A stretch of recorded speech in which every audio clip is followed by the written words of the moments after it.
کر چکا ہے رشتہ دینے سے، لیکن اماں زبیر کو یہ کہہ کر چپ کرا دیتی ہے کہ کیا تمہیں مجھ سے زیادہ سمجھ ہے، کیا تم نے مجھ سے زیادہ دنیا دیکھی ہے۔ تو زبیر کو سمجھ آ گئی ہے کہ اب اماں بھی زبیر کا مشورہ ماننے والی نہیں ہے، تو زبیر نے بس چپ سی تان لی ہے۔ ادھر دوسری جانب جہانگیر اور ستارہ کی زندگی بھی اجیرن بن چکی ہے۔ بھائی جی کے پاس ان دونوں نے پناہ تو لے لی تھی، لیکن بھائی جی کی نیت کو نہیں بھانپ سکے۔ بھائی جی نے جہانگیر کی دوستی کی خاطر ان کو پناہ نہیں دی تھی، بلکہ ستارہ کی خوبصورتی کو دیکھ کر پناہ دی تھی، اور آہستہ آہستہ ستارہ کے قریب جانے کی کوشش بھی کر رہا ہے۔ بھائی جی کی نیت کا اندازہ جہانگیر کو ہو چکا ہے۔ وہ ستارہ کو باتوں ہی باتوں میں سمجھانے کی کوشش بھی کر چکا ہے کہ اس شخص سے دور رہو، لیکن ستارہ شروع میں تو بھائی جی کو اپنا بھائی سمجھتی تھی، لیکن بھائی جی کی نیت بہت زیادہ خراب تھی۔ بات پر بات ستارہ کے کبھی چہرے پہ ہاتھ لگاتا، کبھی اس کے سر پہ ہاتھ لگاتا، کبھی اس کے شولڈر پکڑتا،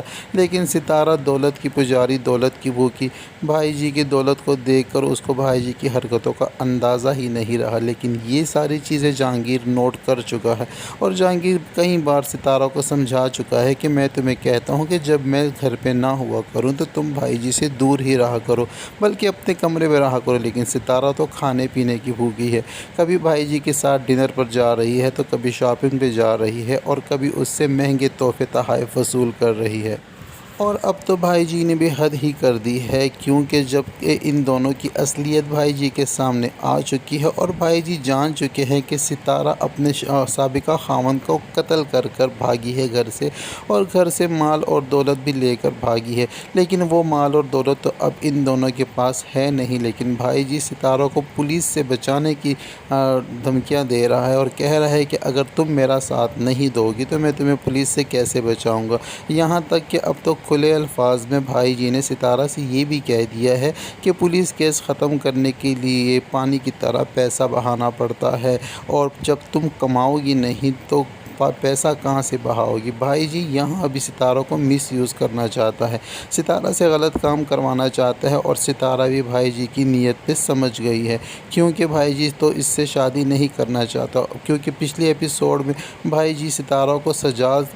کر اپنے دوستوں کے سامنے پیش کر چکا ہے، اور ستارہ کو بھی اندازہ ہو چکا ہے کہ بھائی جی اس کے ساتھ کیا کرنا چاہتے ہیں اور ستارہ سے کیا کروانا چاہتے ہیں۔ تو ستارہ نے بھی ابھی ہوش کے ناخن لے لیے ہیں۔ اسے لگتا ہے کہ جہانگیر ہی واحد ایک ایسا شخص ہے جو اس کو بھائی جی کے چنگل سے نکال سکتا ہے، اور ستارہ نے اب ٹھان لی ہے کہ وہ جہانگیر کو پھر سے یہاں سے نکالے گی بھائی جی کی قید سے، اور دونوں یہاں سے بھاگنے کا ارادہ کر چکے ہیں۔ جہانگیر کو بھی یہ بات سمجھ آ چکی ہے کہ بھائی جی ان کے ساتھ غلط کرنا چاہ رہا ہے، کیونکہ بھائی جی کے آدمیوں نے جہانگیر کو تو قید کر دیا ہے، لیکن جہانگیر بھی کوئی کچی گولیاں نہیں کھیلتا۔ جہانگیر نے بھی بھائی جی کے آدمی سے مار کر اس سے پسٹل قابو کر لی ہے اور بھاگنے کی ارادہ کر چکا ہے، لیکن ستارہ جب جہانگیر کے کمرے کا تالا توڑ رہی ہوگی تو اوپر سے بھائی جی آ جائے گا، لیکن جہانگیر تو پہلے سے ہی اس کمرے سے نکل چکا ہوگا۔ ستارہ کو جب بھائی جی بالوں سے پکڑ کر گھسیٹتے ہوئے لے کر جا رہے ہوں گے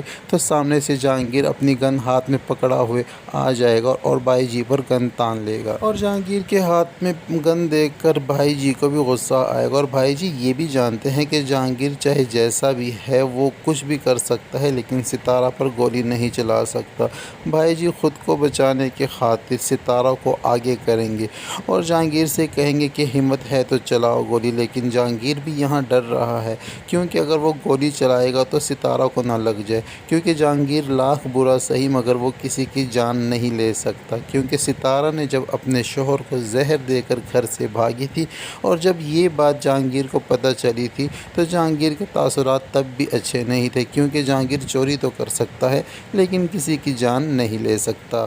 ادھر دوسری جانب سدرا اور اسلم کی رشتے کی ترسمات ہو رہی ہوں گی اور ایک دوسرے کو انگوٹھیاں پہنا رہے ہوں گے، تو ادھر زبیر کہے گا کہ میری طبیعت ٹھیک نہیں ہے، مجھے کمرے میں لے جائیں۔ وزیر جب یہ بات زبیر کی سنے گا تو بھری محفل میں اماں جی کی طرف مخاطب ہو کر اماں جی سے کہے گا کہ زبیر بھائی کی طبیعت مجھے ٹھیک نہیں لگ رہی، ان کی صحت دن بدن بگڑتی چلی جا رہی ہے، مجھے لگتا ہے کہ ان کو کسی اچھے علاج معالجے کی ضرورت ضرورت ہے۔ تو وزیر کی یہ بات سن کر تمام گھر والوں کا موڈ خراب ہو جائے گا، یہاں تک کہ اسلم بھی وزیر کو آنکھیں دکھا دے گا سب کے سامنے، اور پھر سے وزیر کی بے عزتی کر دے گا، اور جواب میں اس کو یہ کہے گا کہ کیا تم مجھ سے زیادہ اس گھر کے اپنے ہو، تم اپنے کام سے کام رکھو، میرے باپ نہ بنو۔ تو یہ سن کر وزیر بیچارہ شرمندہ تو ہو جائے گا، لیکن زبیر کو ہاتھ سے پکڑ کر کمرے میں لے جائے گا، اور کمرے میں جانے کے بعد زبیر